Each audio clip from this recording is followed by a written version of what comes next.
In the English countryside, 40 miles northwest of London, stands a house that was built to project power, while conducting business in the shadows.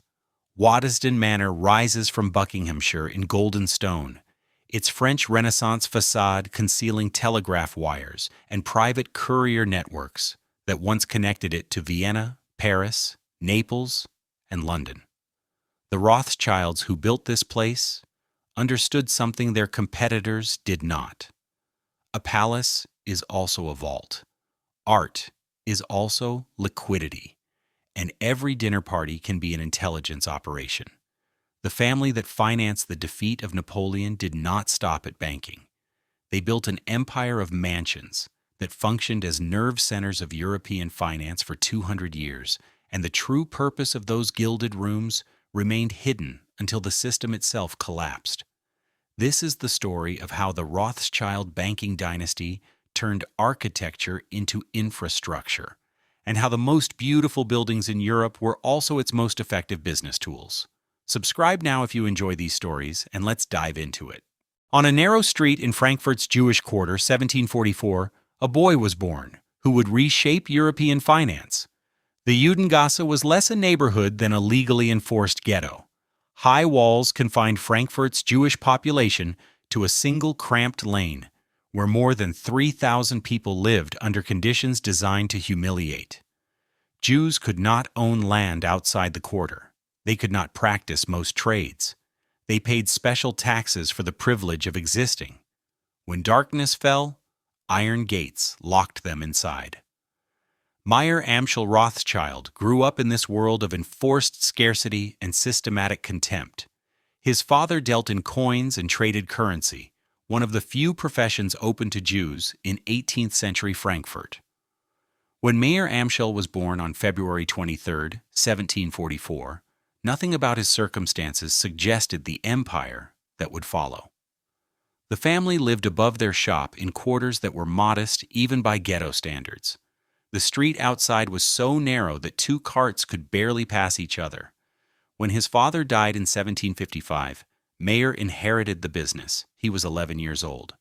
What happened next has been told so often that myth has obscured fact, but the outline remains clear. The boy possessed a talent for understanding what powerful men wanted. Coins were not just currency to 18th century aristocrats. They were history made tangible, prestige you could hold in your palm, a way to demonstrate cultivation and wealth simultaneously. Meyer learned to source rare specimens. He studied their history, their minting, their provenance. He became an expert in numismatics at an age when most boys were still apprentices. More importantly, he learned to speak to collectors in their own language, to educate while he sold, to make each transaction feel like a partnership rather than commerce. By his 20s, Meyer had attracted the attention of Crown Prince Wilhelm of Hesse-Kassel, one of the wealthiest rulers in German lands. Wilhelm collected coins with the obsessive precision of a man who had unlimited funds and limited outlets for ambition. He needed suppliers who could find what others could not. Meyer Amschel provided exactly that. The relationship began with numismatics and expanded into banking. Wilhelm's wealth came from an unusual source. He rented Hessian soldiers to foreign powers, particularly Britain, which needed troops for its colonial wars. The business was lucrative and morally uncomplicated by the standards of the time. Wilhelm accumulated capital faster than he could deploy it domestically. He needed bankers who could move money across borders, invest it discreetly, and generate returns without requiring his constant attention. Meyer Amschel, still operating from the Frankfurt ghetto, became one of those bankers. The work required skills that Jews had developed through centuries of exclusion from other occupations. Moving money across borders meant building networks of trust that transcended national boundaries. Investing discreetly meant understanding which ventures would succeed and which would collapse. Generating returns meant taking calculated risks that traditional institutions avoided. Meyer Amschel was methodical in all of this. He kept meticulous records. He honored every commitment. He expanded slowly, building relationships rather than pursuing quick profits. By the 1790s, his firm was handling significant portions of Wilhelm's fortune. Then he made the decision that would create a dynasty. Mayer Amschel had 5 sons and 5 daughters. In 1798, he began sending his sons to establish banking operations in other cities. The strategy was deliberate and unprecedented. Each son would operate independently, but coordinate with his brothers. Each would cultivate relationships with local rulers and merchants. Each would specialize in the financial needs of his particular city, while maintaining absolute loyalty to the family interest. Amschel Mayer, the eldest, remained in Frankfurt to manage the original firm. Salomon Mayer went to Vienna. Nathan Mayer went to Manchester, then London. Kalman Mayer went to Naples.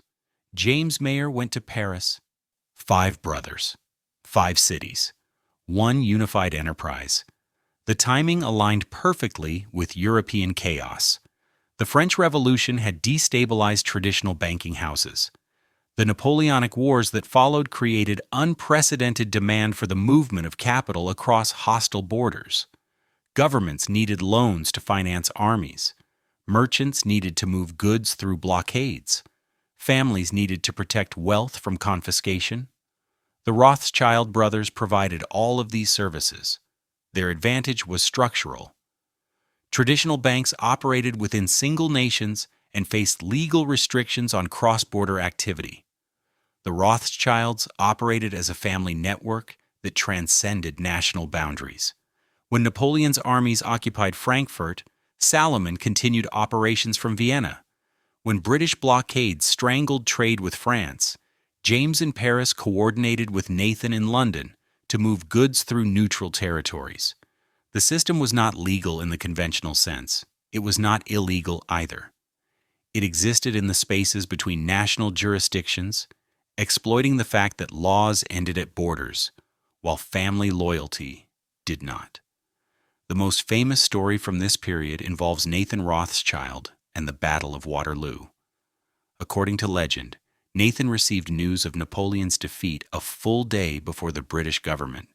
He used that advance knowledge to manipulate the bond market, first selling British bonds to create panic, then buying them at collapsed prices before the official news arrived. When Wellington's victory was confirmed, Nathan's holdings soared in value. The story is probably false in its details. Modern historians have examined Nathan's trading records and found no evidence of the dramatic manipulation described in popular accounts. But the legend persists because it captures a deeper truth. The Rothschilds did possess superior intelligence networks. They did use information as a financial weapon, and they did emerge from the Napoleonic Wars as one of the dominant banking powers in Europe. What is documented beyond dispute is their role in financing Wellington's army. Moving gold from London to the British forces in Portugal and Spain required coordination across hostile territory, knowledge of secure routes, and relationships with merchants who could convert currency at favorable rates. Nathan Rothschild managed this operation with such efficiency that Wellington later credited him with enabling the final campaigns against Napoleon. By 1815, the Rothschild family bank was handling loans for multiple governments simultaneously. They financed Prussia's war indemnity to France. They funded Austria's reconstruction. They managed British gold reserves.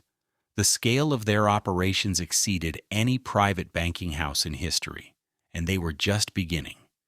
The 5 brothers understood something their competitors did not. Lending to governments created leverage that transcended finance. A nation in debt to the Rothschilds needed to maintain good relations with the family. Ministers who wanted loans had to grant concessions. Policies that threatened Rothschild interests faced quiet but effective opposition. This was not corruption in the crude sense. It was something more subtle and more powerful. The Rothschilds had made themselves indispensable.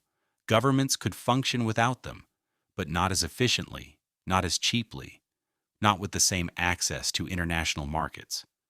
By the 1820s, the family was pursuing a new strategy. They began building, not just offices, but residences of unprecedented scale and grandeur. The mansions would announce their arrival as European powers, while serving purposes far beyond residential comfort. The first generation had worked from cramped quarters in the Frankfurt ghetto and rented rooms in foreign cities. The second generation would operate from palaces that rivaled anything the aristocracy could build. The boy who inherited his father's coin shop at age 11 died in 1812, before the full scope of his achievement became visible. But Mayer Amschel Rothschild left instructions that would govern the family for generations. His sons must remain united. The business must stay in family hands. Daughters would receive dowries, but no ownership stake. Sons-in-law would be excluded from management. The rules were rigid and patriarchal by any standard. They were also effective. The Rothschild Bank would remain a family enterprise, while competitors fragmented across generations. Mayer Amschel's sons inherited an institution, not just a business. Now they would build the infrastructure to match their ambitions. The family that financed empires would need homes worthy of emperors. What they built was far more than that. By the 1850s, the Rothschilds were building, not offices or warehouses, but residences that announced their arrival as European powers. The mansions rose across the continent in a coordinated campaign that mirrored the banking strategy itself. Each brother would construct a statement in his adopted city. Each would hire the finest architects available. Each would fill his home with art that served multiple purposes simultaneously. The first major project began in England in 1850.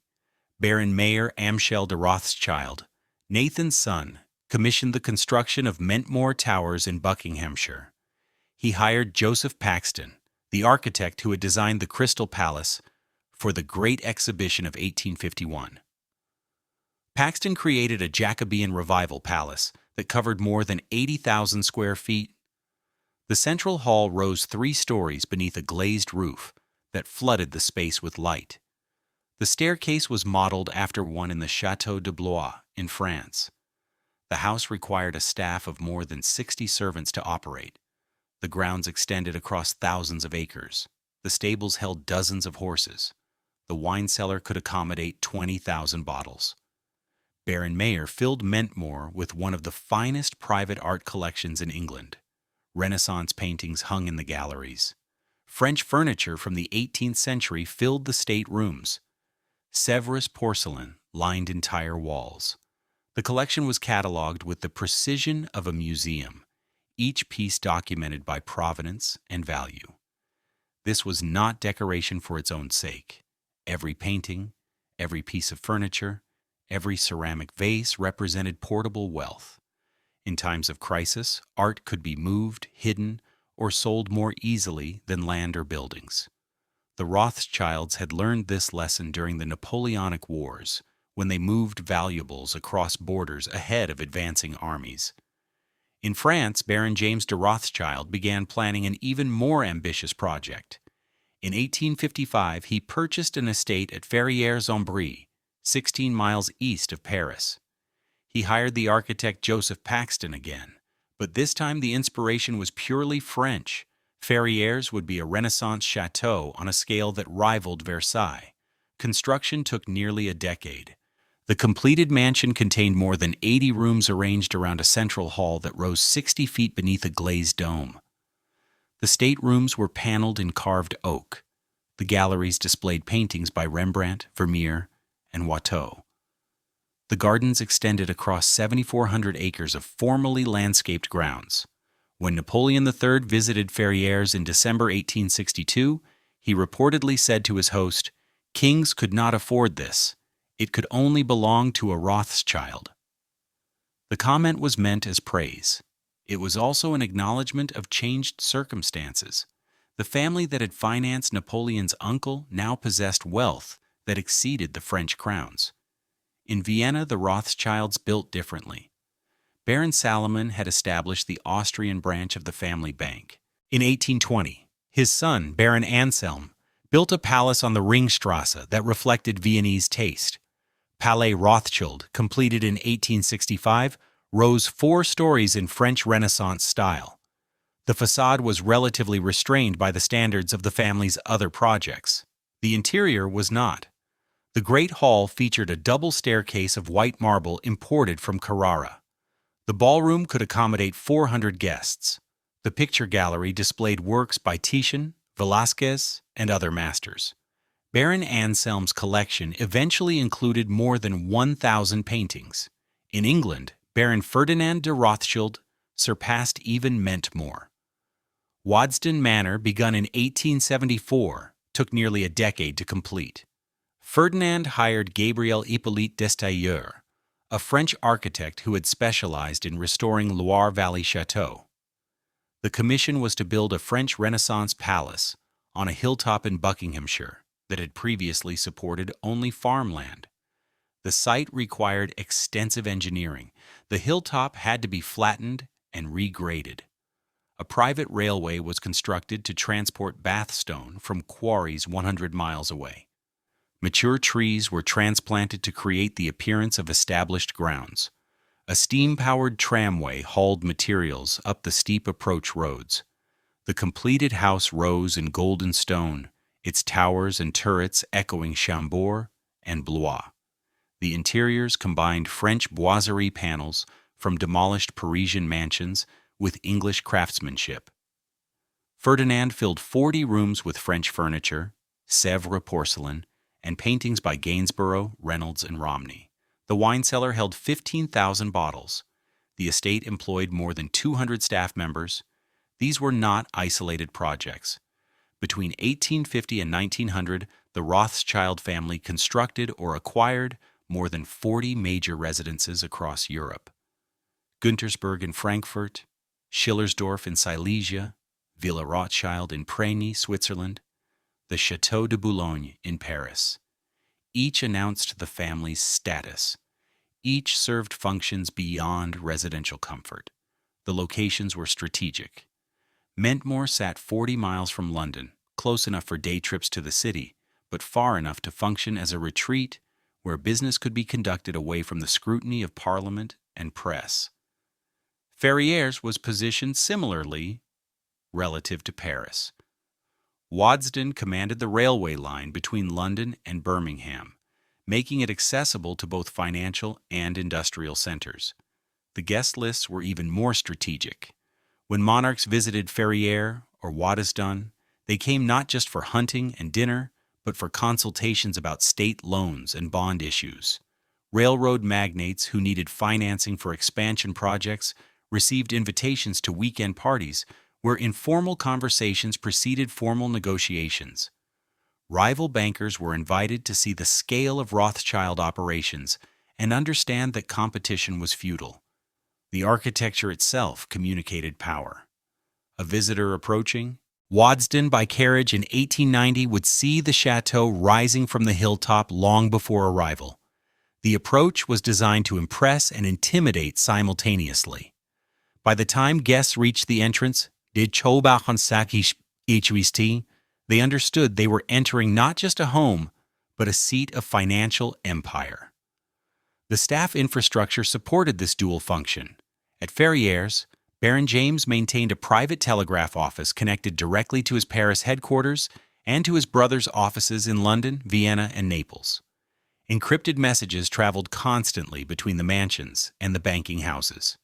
Couriers arrived at all hours carrying documents too sensitive for telegraph transmission. The stables were not merely for leisure riding. They provided horses for rapid dispatch of messages and maintained carriages for urgent travel to railway stations.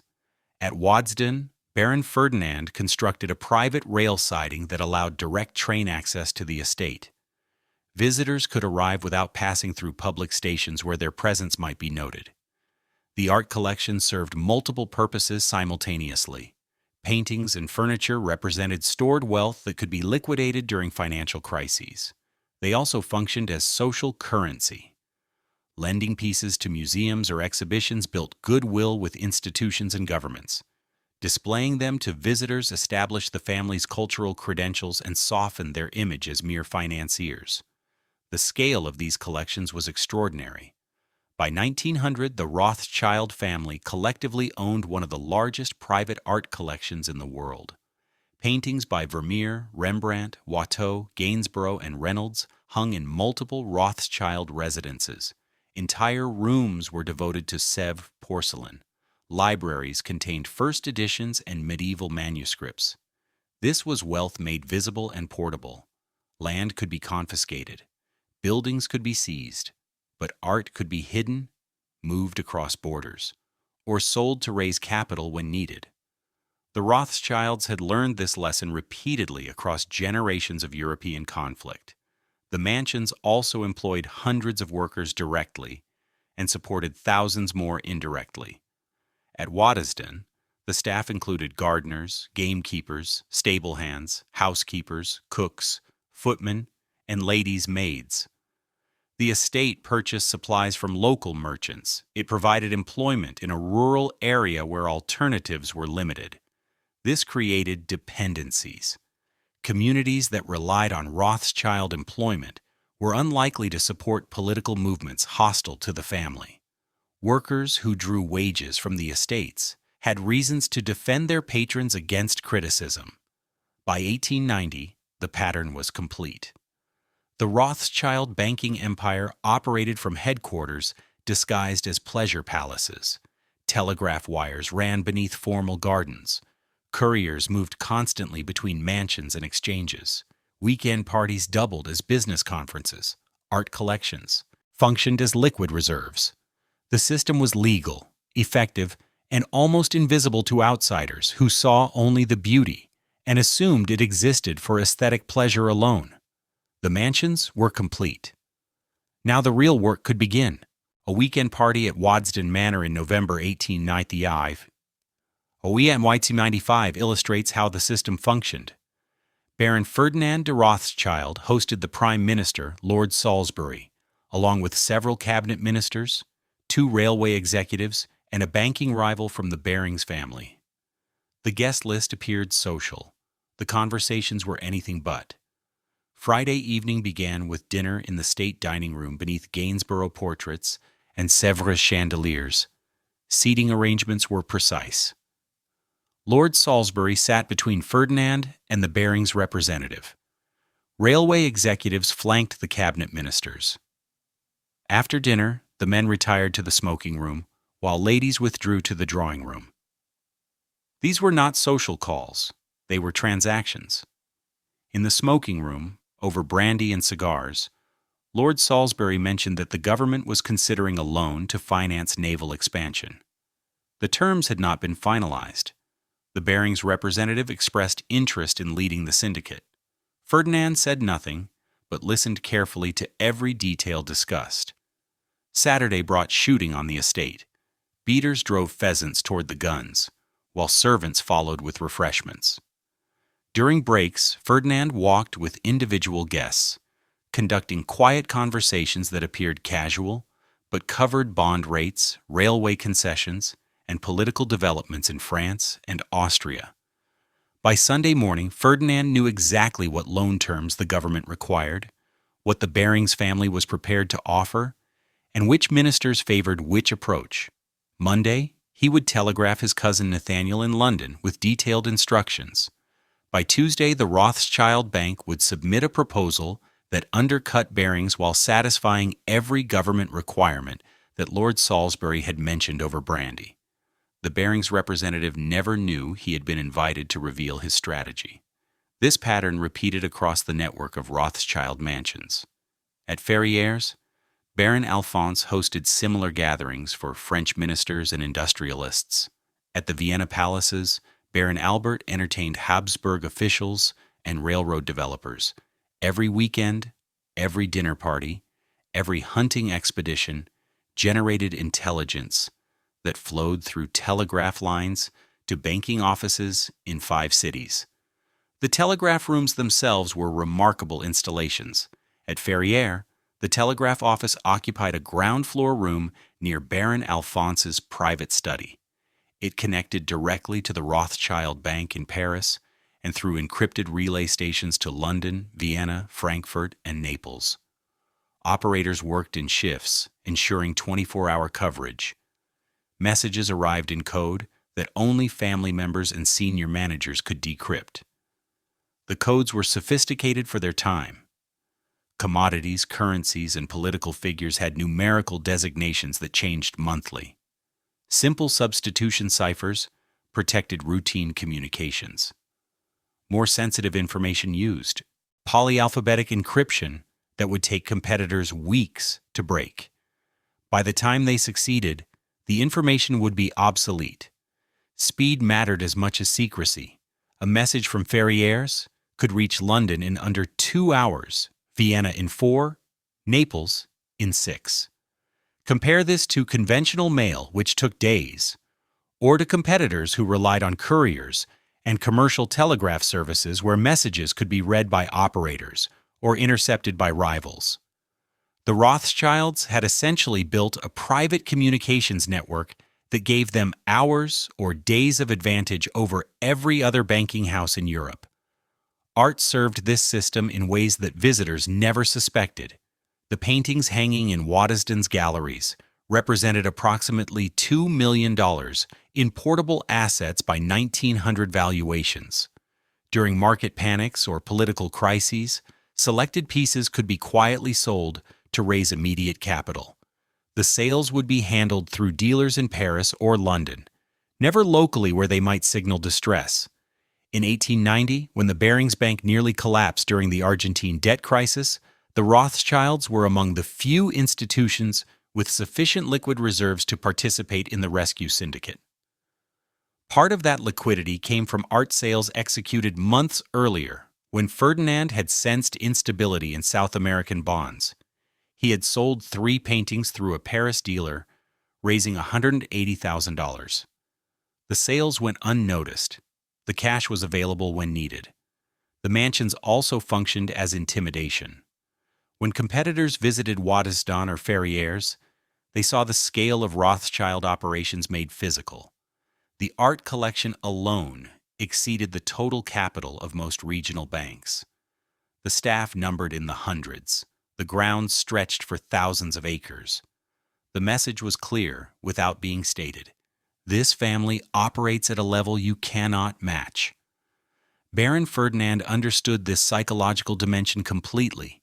He once wrote to his cousin Nathaniel that the purpose of Waddesdon was not comfort, but communication. Every detail of the house, and grounds was designed to demonstrate that the Rothschilds had achieved permanence that transcended ordinary commerce. The hunting parties served similar purposes. Ferdinand maintained one of the finest shoots in England, with tens of thousands of pheasants raised annually specifically to be driven toward guests' guns. Politicians who might hesitate to accept cash gifts or obvious favors would gladly accept invitations to shoot. Once on the estate, they were isolated from their usual advisors and exposed to Rothschild perspectives on every policy issue affecting banking and trade. Records from the estate show that between 1883 and 1898, Waddesdon hosted more than 30 cabinet-level government ministers, 8 foreign ambassadors, and representatives from every major banking house in Europe. Similar patterns emerged at other Rothschild properties. The system extended beyond social manipulation into direct market intervention. In January 1875, Baron Lionel de Rothschild learned through his intelligence network that the Khedive of Egypt needed to sell his shares in the Suez Canal Company to cover debts. The information came via telegraph from Alphonse in Paris, who had heard it from an Egyptian official at a dinner party at Ferrières 3 weeks earlier. Lionel moved immediately. He contacted Prime Minister Disraeli and offered to advance the British government $4 million to purchase the shares before any other power could act. The deal was concluded in less than 48 hours. Britain gained strategic control of the Suez Canal. the Rothschilds gained both profit and political leverage with the government. The transaction would not have been possible without the intelligence network that ran through the mansions. Traditional banking houses learned about the Khedive's situation days or weeks later, by which time the opportunity had vanished. Contemporary observers noticed the pattern but struggled to document it. French journalist Edouard Drumont wrote in 1886 that the Rothschilds possessed an invisible empire that operated through country houses and dinner parties where real power was exercised far from parliamentary oversight. His accusations were mixed with anti-Semitic conspiracy theories that obscured legitimate observations about concentrated financial power. British financial papers noted repeatedly that Rothschild loan terms seemed impossibly informed about government requirements and competitor offers. How did the family consistently submit proposals that were neither too aggressive nor too conservative, but precisely calibrated to win without leaving money on the table? The answer was visible to anyone who examined guest lists and telegraph traffic, but proving coordination was another matter entirely.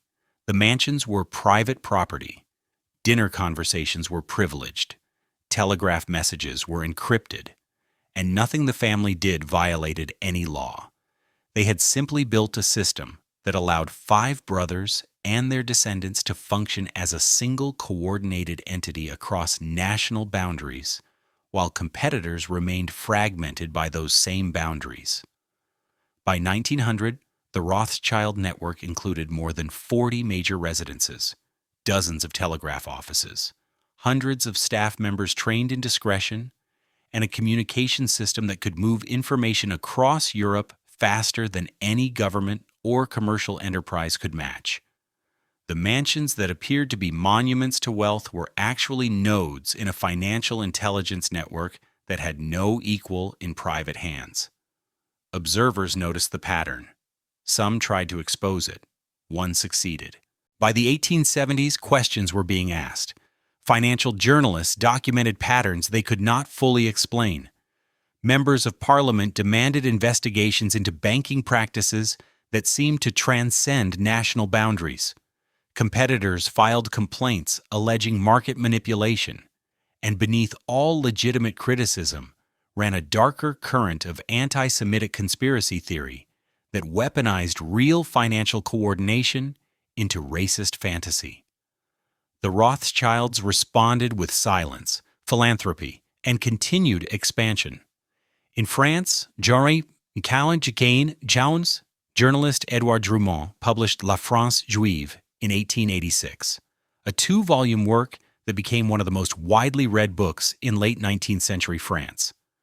Drumont documented real Rothschild banking practices, the coordinated loan offerings, the intelligence networks, the influence over government policy, and then embedded these facts within anti-Semitic conspiracy theories alleging Jewish plots to dominate Christian nations. The book sold more than 100,000 copies in its first year. It spawned imitators across Europe. Drumont's techniques became a template for how factual observation could be distorted into racist propaganda. He would cite legitimate business transactions, then attribute them to racial characteristics rather than strategic coordination. He would document actual political influence, then claim it proved ancient conspiracies rather than modern financial power. This pattern would persist for decades. Legitimate criticisms of concentrated financial power became impossible to separate from bigotry. Anyone questioning Rothschild practices risked being lumped with anti-Semites. The family gained a perverse protection from their critics' prejudices, but some investigations operated on firmer ground. In Britain, parliamentary inquiries examined banking practices repeatedly between 1875 and 1900. Committees questioned how the Rothschilds consistently secured government loan contracts at terms that undercut competitors while remaining profitable. How did they know exactly what other banks would bid? How did they coordinate offers across borders when doing so was legally ambiguous? Baron Lionel de Rothschild testified before one such committee in 1876. His answers were precise, limited, and revealed nothing. Asked about coordination with his cousins in Paris and Vienna, he explained that family members sometimes consulted on business matters through correspondence. Asked about intelligence gathering at social events, he expressed confusion about what intelligence might mean in this context. Asked about telegraph usage, he confirmed that the bank employed modern communications, but saw nothing unusual in that. The committee found no evidence of illegal activity. Private correspondence was protected. Social conversations were not subject to regulation. Telegraph usage was unrestricted. Everything the Rothschilds did fell within legal boundaries, even if the cumulative effect gave them advantages that seemed unfair. Austria, government officials grew concerned about the family's influence over railway development. Baron Anselm's Vienna Bank had financed most major Austrian railway construction since the 1840s. Competitors alleged that routes were awarded based on Rothschild preference rather than economic merit. Parliamentary deputies demanded investigations. The investigations revealed extensive Rothschild involvement in railway policy, but nothing prosecutable. Yes, Baron Anselm entertained railway ministers at his palace. Yes, his bank provided generous loans to officials who supported Rothschild-backed routes. Yes, competing proposals often failed to secure financing, even when technically superior. Was this corruption? The legal standard was unclear. Austrian law prohibited direct bribery, but said nothing about entertainment, hospitality, or preferential lending. The Rothschilds had made themselves indispensable to Austrian infrastructure development. Challenging them meant risking delays in the railway expansion that Austria needed to remain competitive with Prussia and Russia. The government issued reports criticizing banking influence over public policy. Nothing changed. In Germany, Otto von Bismarck viewed the Rothschilds with suspicion that mixed legitimate concern with anti-Semitic prejudice. He understood that their cross-border coordination gave them power that transcended Prussian control. He resented their influence over smaller German states that borrowed from Rothschild banks, rather than Berlin. He blamed them when his preferred policies faced financial obstacles, but Bismarck also needed them. Prussian expansion required capital. The Rothschilds could provide it faster and cheaper than alternatives. When Bismarck unified Germany in 1871, Rothschild banks helped finance the consolidation. The Chancellor's personal feelings mattered less than financial necessity. The legal ambiguity extended to nearly every aspect of Rothschild operations. Were the 5 banking houses separate entities or a unified firm? Corporate law in the 1870s provided no clear answer. Each operated under different national charters. Each had distinct shareholders, but they coordinated so closely that they functioned as a single enterprise. Were they a monopoly? That term implied control over a specific commodity or market. The Rothschilds did not monopolize banking. Dozens of other houses competed successfully. What they monopolized was international coordination itself, the ability to move capital and information across borders faster than nation-states could regulate. Contemporary legal frameworks had no category for this kind of power. The mansions epitomized the ambiguity. Waddesdon was Baron Ferdinand's private home, legally protected from government intrusion. That it contained a telegraph office connecting to banking operations in 5 countries was Ferdinand's business.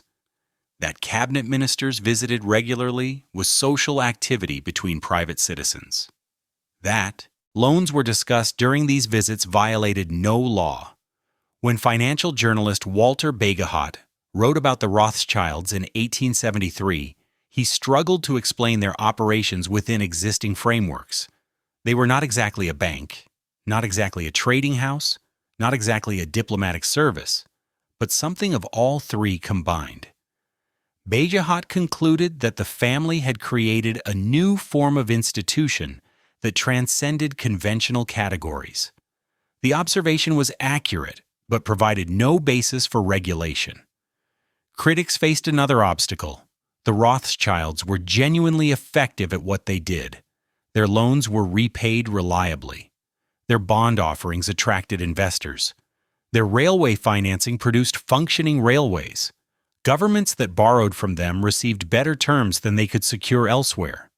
The system worked, even if it concentrated enormous power in private hands. Edouard Drumon's anti-Semitic attacks actually strengthened the family's position among elites who needed their services. Politicians might privately agree that Rothschild influence had grown excessive, but publicly siding with Drumont meant embracing obvious bigotry. Better to work with the family and secure favorable loan terms than join a racist campaign. The Rothschilds understood this dynamic and exploited it strategically. They increased charitable giving in every country where they operated. Baron Edmund de Rothschild funded Jewish settlement in Palestine. Baron Ferdinand donated art to British museums. The Vienna Rothschilds endowed hospitals. The Paris family supported orphanages and schools. Philanthropy served multiple purposes. It generated positive press coverage that counterbalanced criticism. It created constituencies that defended the family. Hospital administrators, museum curators, educators who depended on Rothschild funding. And it allowed the family to position themselves as benefactors rather than financiers, generous patrons rather than calculating bankers. Most importantly, it was sincere. The philanthropic impulse within the family was real, even as it served strategic purposes. This duality made the family harder to attack. Were they exploiters or benefactors? The answer was both, simultaneously, in ways that made simple moral judgments impossible. By 1900, the pattern was established. Governments investigated, journalists documented, competitors complained, anti-Semites fabricated conspiracies. Nothing changed. The Rothschild network of banks and mansions continued operating exactly as before, legal and untouchable, and more powerful than any private institution in European history. The system was not corrupt by 19th century standards. It was simply more efficient than anything governments or laws had been designed to address. The investigations failed, but the world was changing in ways no mansion could control.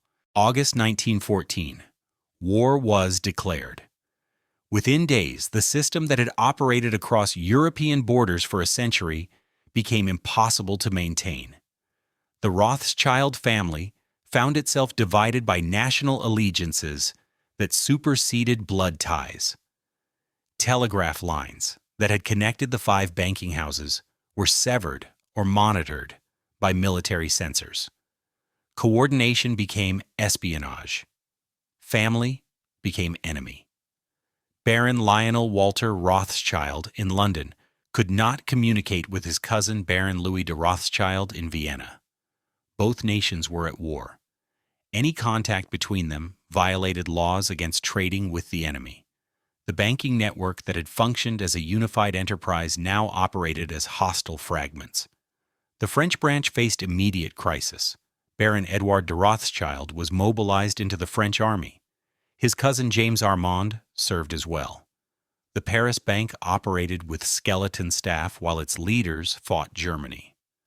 Ferrières, the chateau that had hosted emperors and prime ministers, was hastily closed, and its most valuable artworks moved to secure storage. In Vienna, the situation was more complex.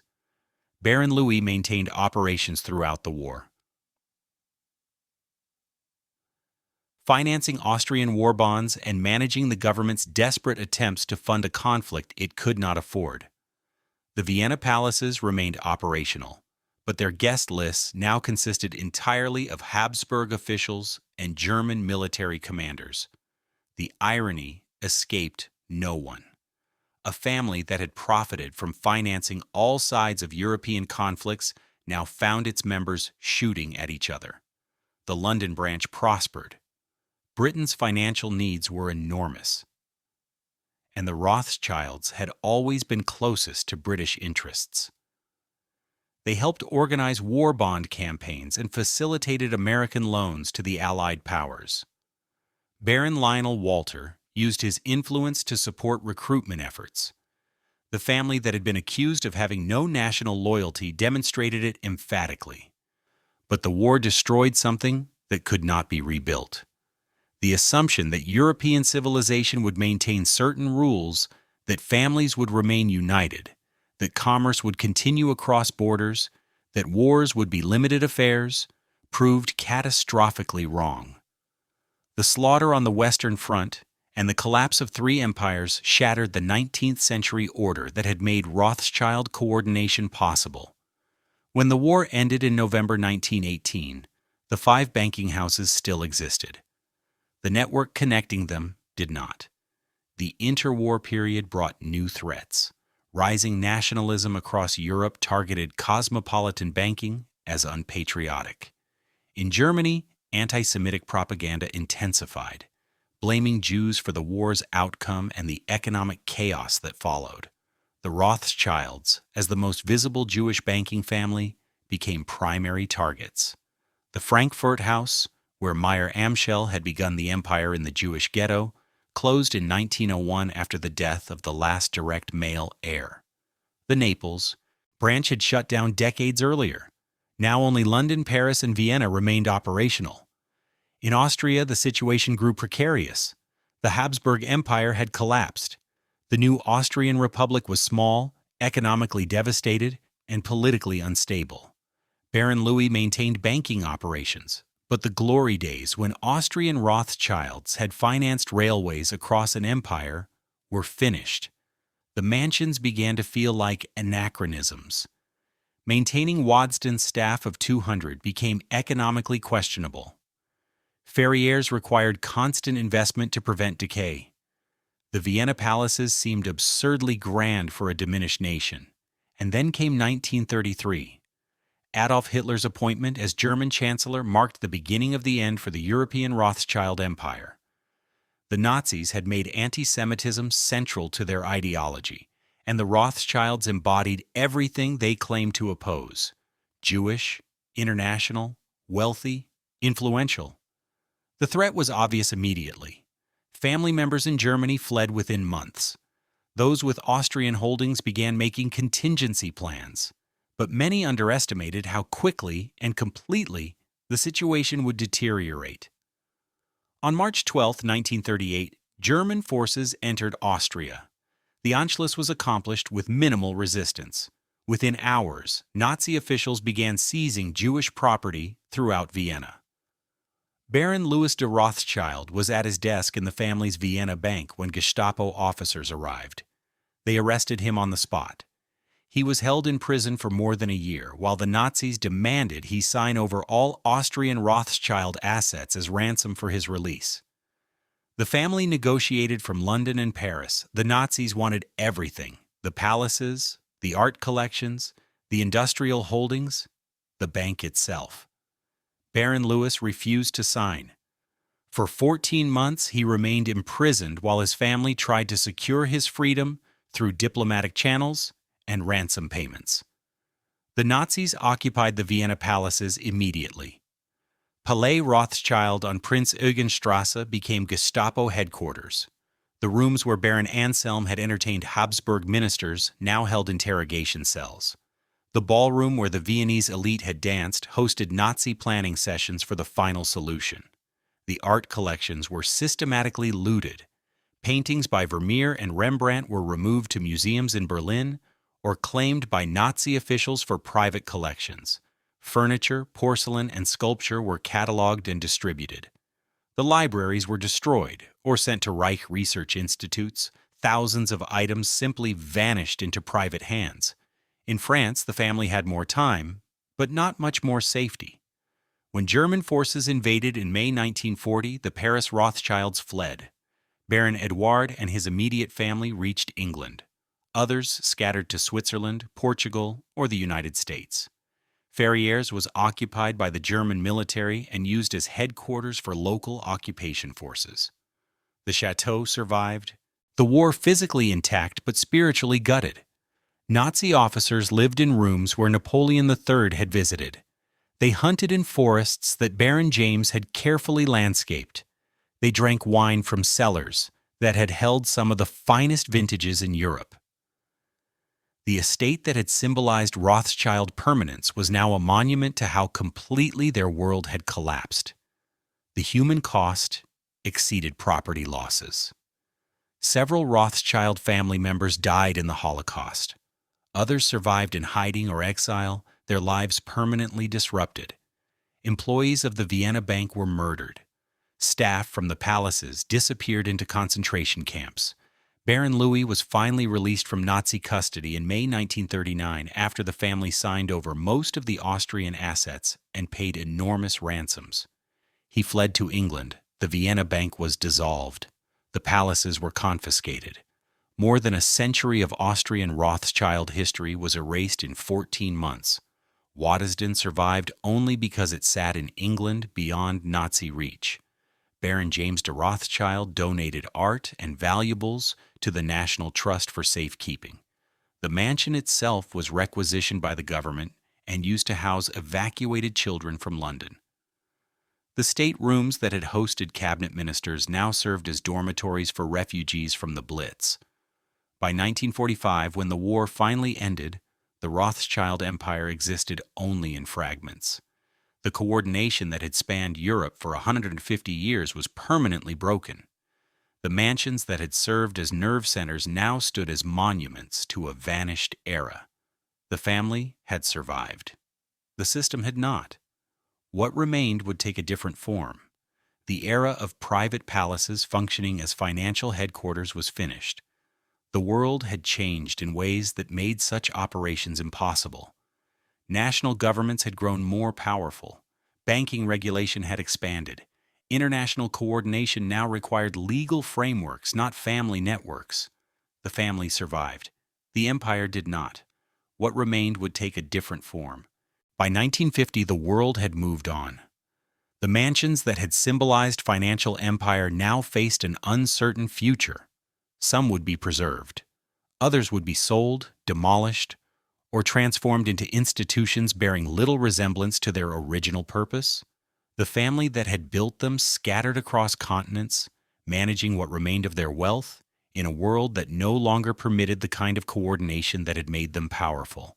The first casualty was Mentmore Towers. Baron Mayer Amschel's great Victorian palace stood empty for years after the war. The staff had dispersed. The family could not justify the expense of maintaining 80,000 square feet for occasional visits. In 1977, the contents were auctioned at Sotheby's over 3 days. More than 2,000 lots went under the hammer. Paintings, furniture, porcelain, and objects that had filled the house for a century were dispersed to museums and private collectors worldwide. The house itself was sold in 1974 to the Transcendental Meditation movement. It became a training center for meditation instructors. The state rooms where Baron Mayer had hosted British ministers now held group meditation sessions. The transformation was complete and irreversible. Ferrières survived, but changed fundamentally. The French Rothschilds recovered the chateau after the war and undertook extensive restoration. Damage from the German occupation required years of repair, but the family no longer needed or wanted a residence of that scale. In 1959, Baron Guy de Rothschild donated Ferrières to the University of Paris. The mansion became a conference center and event venue. Today, Ferrières operates as a commercial space. Corporations rent it for retreats and conferences. Wealthy individuals book it for weddings. The staterooms that Napoleon III had toured now host product launches and gala dinners for clients who pay premium rates. The family maintains ownership through a foundation but no longer lives there. The transformation preserved the architecture while erasing its original function entirely. The Vienna palaces met darker fates. Palais Rothschild on Prince Eugenstrasse, which had served as Gestapo headquarters during the war, was returned to the family after Austria regained independence. But the building was irreparably tainted. The rooms where Jews had been interrogated and murdered could not be reclaimed as family residences. In 1954, Baron Louis sold the palace to the Austrian government. It was demolished in 1955. A hotel now occupies the site. Other Vienna properties were similarly lost. Some were sold to cover restitution debts. Others were demolished for urban redevelopment. The Rothschild presence in Vienna, once expressed through multiple grand palaces, was reduced to street names and historical plaques. The banking house never reopened. The family that had financed Austrian railways for a century left no institutional presence. Waddesdon followed a different path. In 1957, Baron James de Rothschild bequeathed the mansion and its contents to the National Trust, with a substantial endowment for maintenance. His will specified that the house should be preserved exactly as the family had arranged it, as a monument to Victorian taste and Rothschild collecting. The National Trust opened Waddesdon to the public in 1959.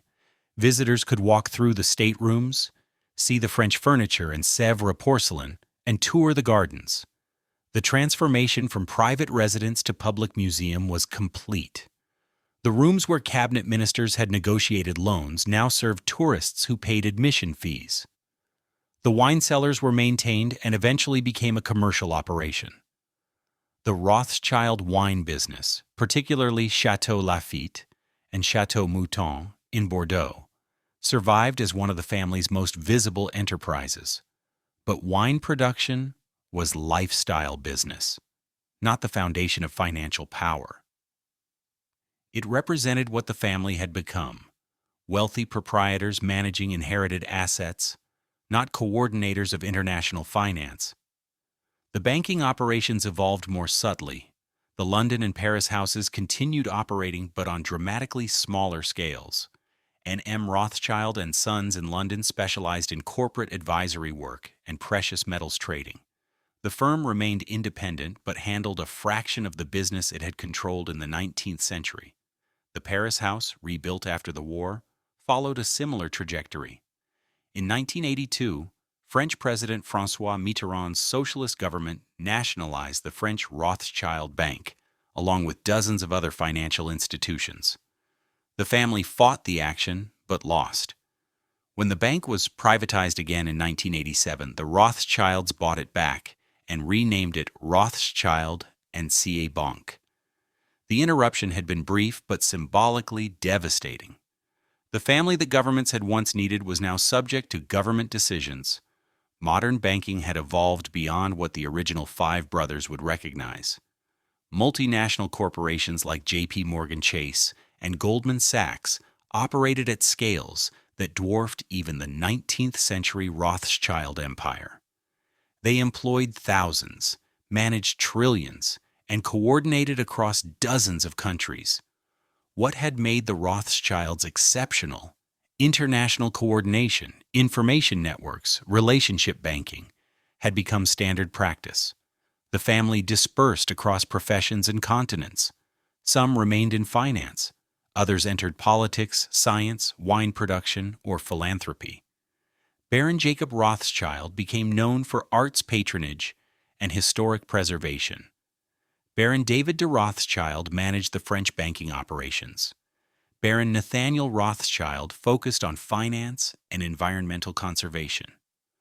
The unity that had defined the family for 5 generations fractured into individual pursuits.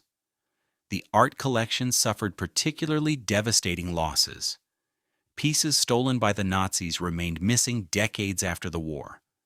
Some surfaced in museum collections or private hands, triggering legal battles over restitution. The Rothschilds recovered selected works through lengthy court proceedings, but thousands of items remained lost. Museums in Vienna, Berlin, and elsewhere held paintings with murky provenance, unable or unwilling to acknowledge they had been stolen from Jewish families. The human cost extended beyond property. Family members who survived the war carried trauma that shaped subsequent generations. Those who had fled Europe often never returned. Communities of employees who had worked in the Vienna palaces or the Frankfurt house were scattered or destroyed. The social networks that had supported the banking empire for a century simply ceased to exist. By the 1990s, when the Cold War ended and European integration accelerated, the Rothschild name carried more historical weight than contemporary power. The family remained wealthy by any standard. Collective assets ran into billions, but the fortune was dispersed across hundreds of family members and trusts. No single individual or branch controlled resources comparable to what Baron Lionel or Baron James had commanded. The transformation was forced, not chosen. World War II had destroyed the infrastructure that made coordination possible. Post-war regulation had made the old practices illegal or impractical. The rise of institutional banking had created competitors who operated at scales the family could not match. The dispersal of wealth across generations had prevented any individual from accumulating the concentration of capital that had made 19th century operations possible. What survived was memory and architecture. The mansions that remained, Waddesdon, Ferrières, scattered properties across Europe, testified to what the family had been.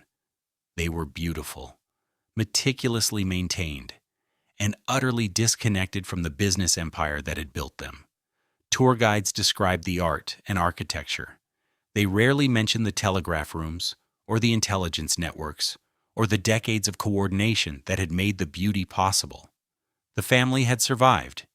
The empire they had built was gone, transformed into something that bore their name, but operated according to rules their ancestors would not recognize. The mansions that remain stand as monuments. But monuments to what? The tour bus winds through Buckinghamshire countryside, past farms and villages that have barely changed in a century. Visitors arriving at Waddesdon Manor see the chateau rising from its hilltop exactly as Baron Ferdinand intended when he built it in the 1880s. Golden Bath stone glows in afternoon light. Turrets and towers echo French Renaissance architecture. The formal gardens descend in geometric precision toward parkland that extends for miles. A guide greets visitors at the entrance and begins the scripted tour. Waddesdon Manor was built by Baron Ferdinand de Rothschild between 1874 and 1883. The architect was Gabriel Hippolyte d'Estailleur, who specialized in French chateau design.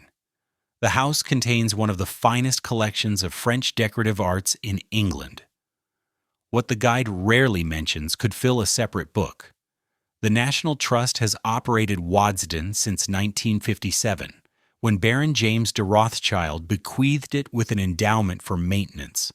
The organization preserves the mansion exactly as the family arranged it, maintaining furniture, paintings, porcelain, and objects in their original positions.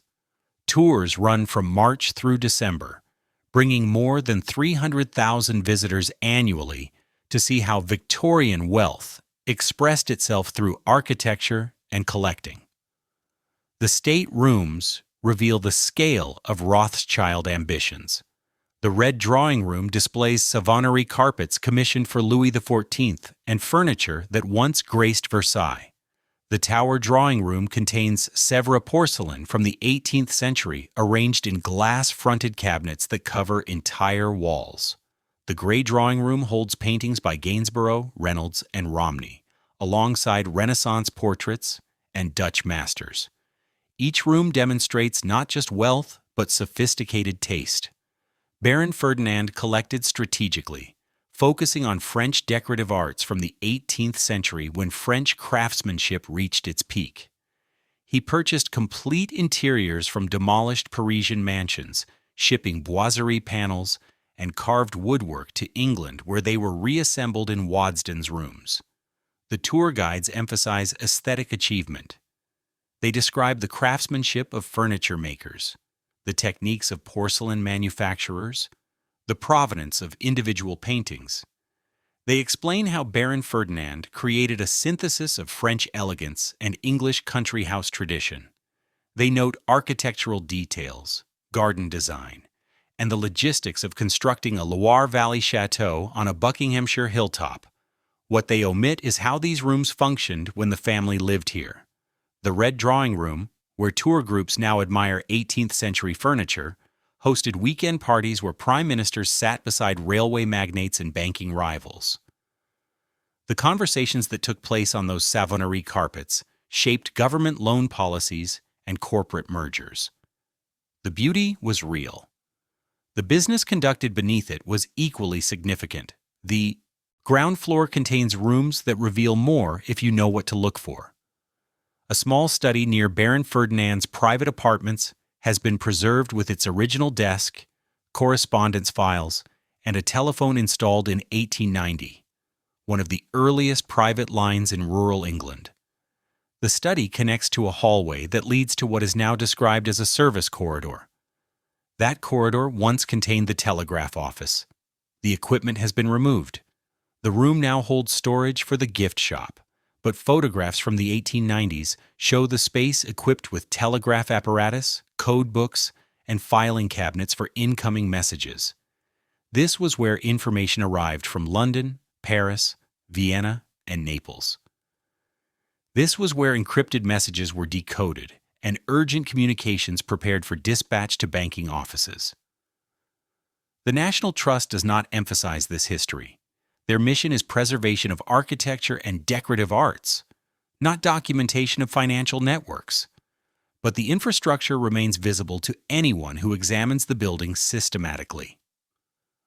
Wiring conduits that once carried telegraph lines still run through walls.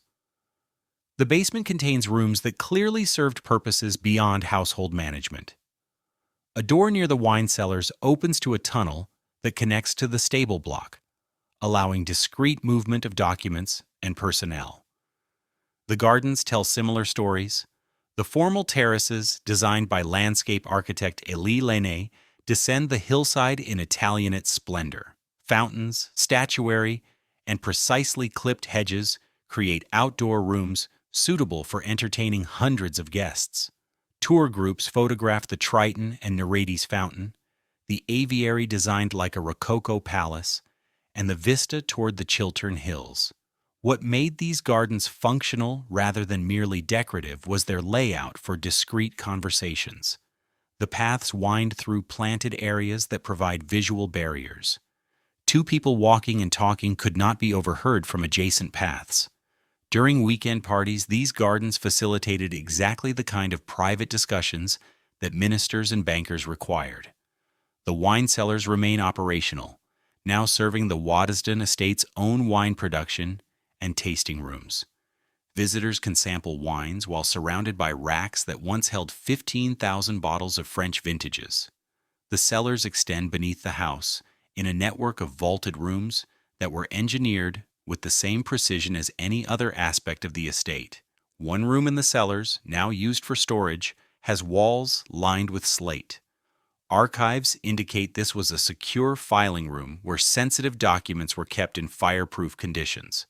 The room has no windows and only one entrance. During the family's residence, it required keys that only senior household staff possessed. At Ferrières, the transformation is more complete and more commercial. The chateau operates as an event venue managed by the University of Paris. Corporate. Clients rent it for conferences and retreats. Wedding parties book it for receptions. The staterooms that Napoleon III toured now host product launches and gala dinners. A visit to Ferrières requires advance booking and often coincides with private events. Tours cover the main architectural features, the central hall rising 60 feet beneath its glazed dome, the state apartments with their carved oak paneling, the gardens extending across hundreds of acres. The guides emphasize Baron James de Rothschild's creation of a Renaissance chateau that rivaled Versailles. What they rarely discuss is the chateau's occupation by German forces during World War II, or its function as a financial nerve center for 5 decades before that.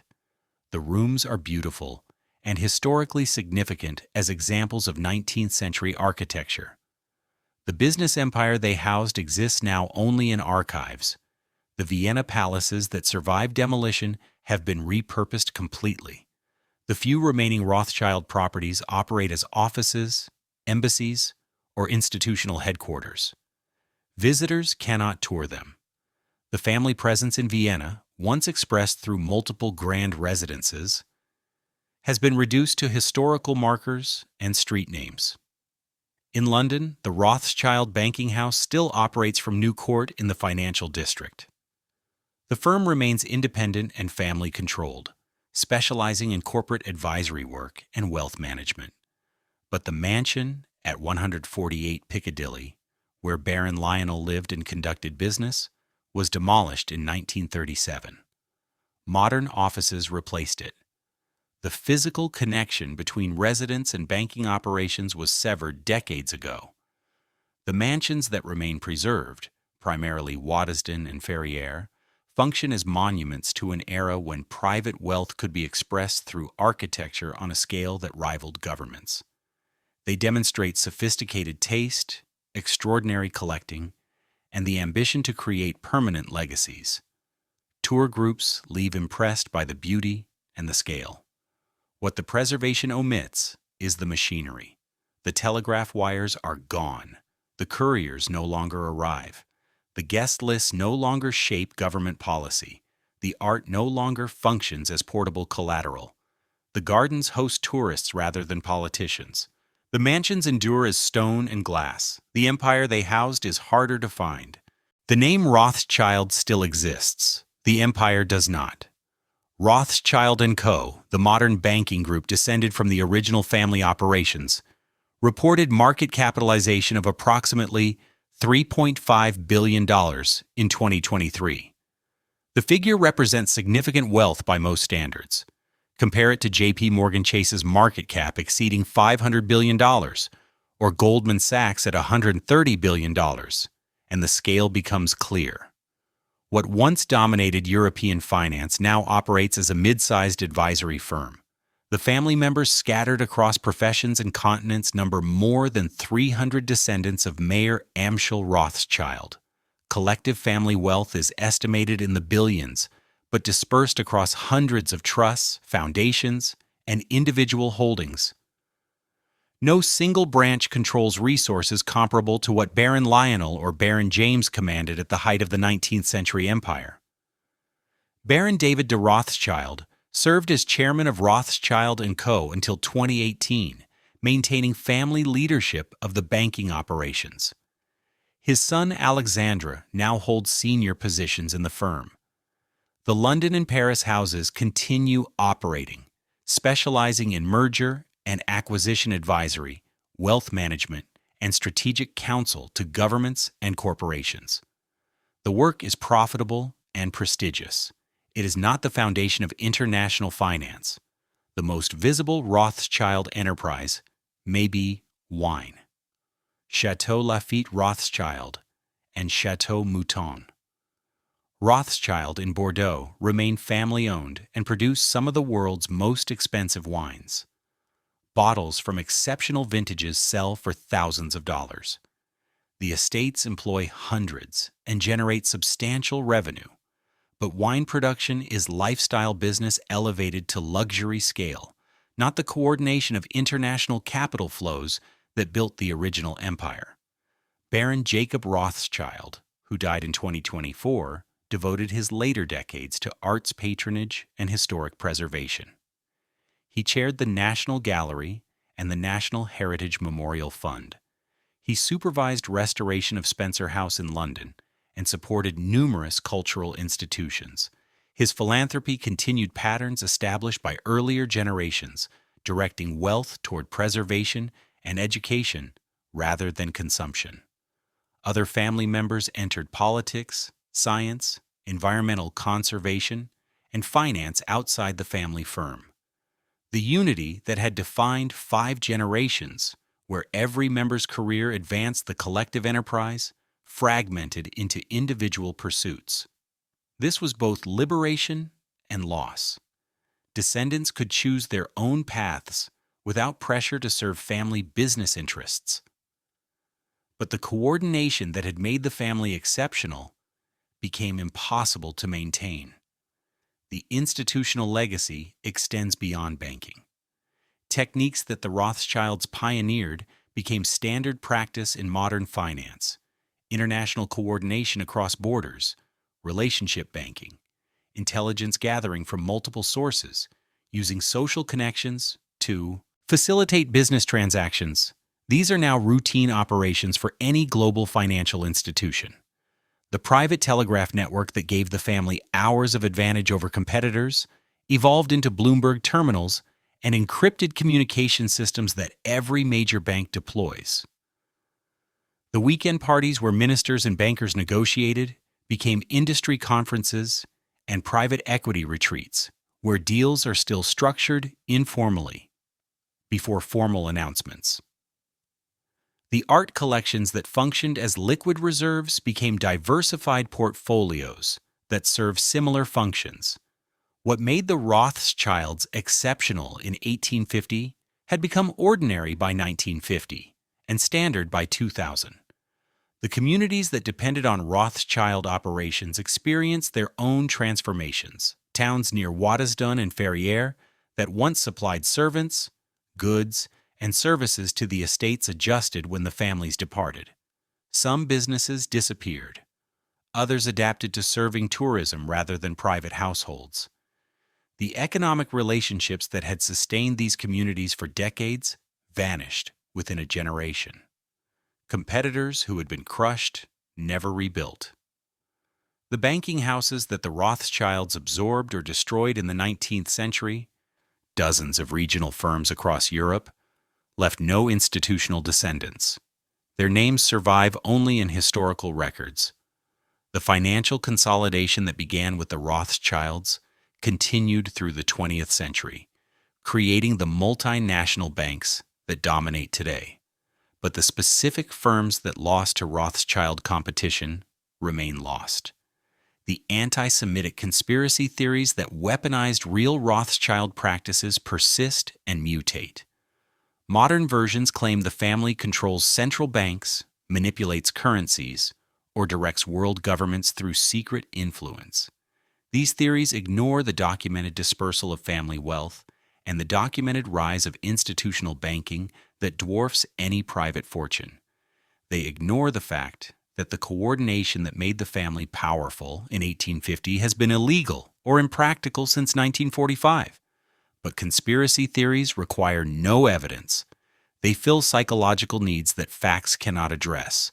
The Rothschild name remains a shorthand for hidden power, even as the actual family operates primarily in public markets through regulated institutions subject to government oversight. The question that remains is not whether the Rothschilds were powerful, they were, but what their power created and what it cost. The mansions are beautiful. Tour guides at Waddesdon describe Baron Ferdinand's exquisite taste and Baron James's generous bequest to the National Trust.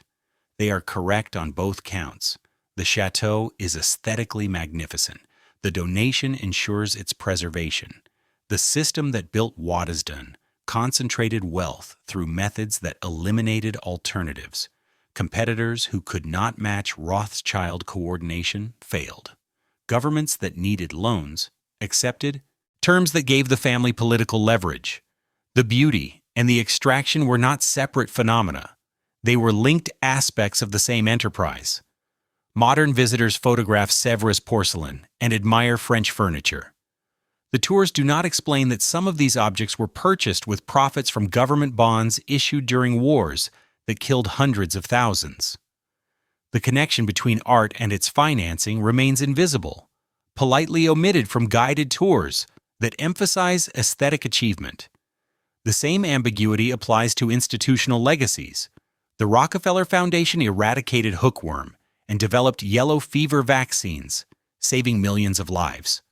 The Rothschilds funded railways that connected European cities and facilitated commerce that raised living standards. Both families built universities and supported medical research. Both directed unprecedented sums toward public benefit. Both fortunes originated in practices that would be illegal under modern antitrust law, labor regulation, and financial oversight. The good that came from the wealth does not erase how it was accumulated. The suffering caused by monopolistic practices is not canceled by subsequent philanthropy. Perhaps the most honest assessment acknowledges both realities simultaneously. The Rothschild banking empire demonstrated that private coordination across national borders could achieve what governments struggled to accomplish. It financed infrastructure, stabilized currencies during crises, and created systems that evolved into modern international finance. It also concentrated enormous power in unaccountable private hands, eliminated competitors through methods that bordered on predatory, and operated in legal gray areas that governments proved unable or unwilling to regulate effectively. The mansions embody this duality. They are genuine architectural achievements that deserve preservation. They are also monuments to a system that enriched one family while shaping European economics and politics for generations without democratic oversight. Standing at Waddesdon today, looking out over Buckinghamshire countryside that has changed little since Baron Ferdinand's time, visitors see beauty maintained at extraordinary cost. The estate requires millions annually for upkeep. The National Trust employs dozens of staff. The gardens demand constant attention. The art collection needs climate control and security. All of this preservation serves to maintain a monument to wealth that no longer exists in the form that created it. The telegraph rooms are silent. The couriers no longer arrive. The ministers who once negotiated over brandy are long dead. What remains is architecture and objects, disconnected from the systems that made them possible. The lookout still commands its view. What it overlooks depends on where you stand.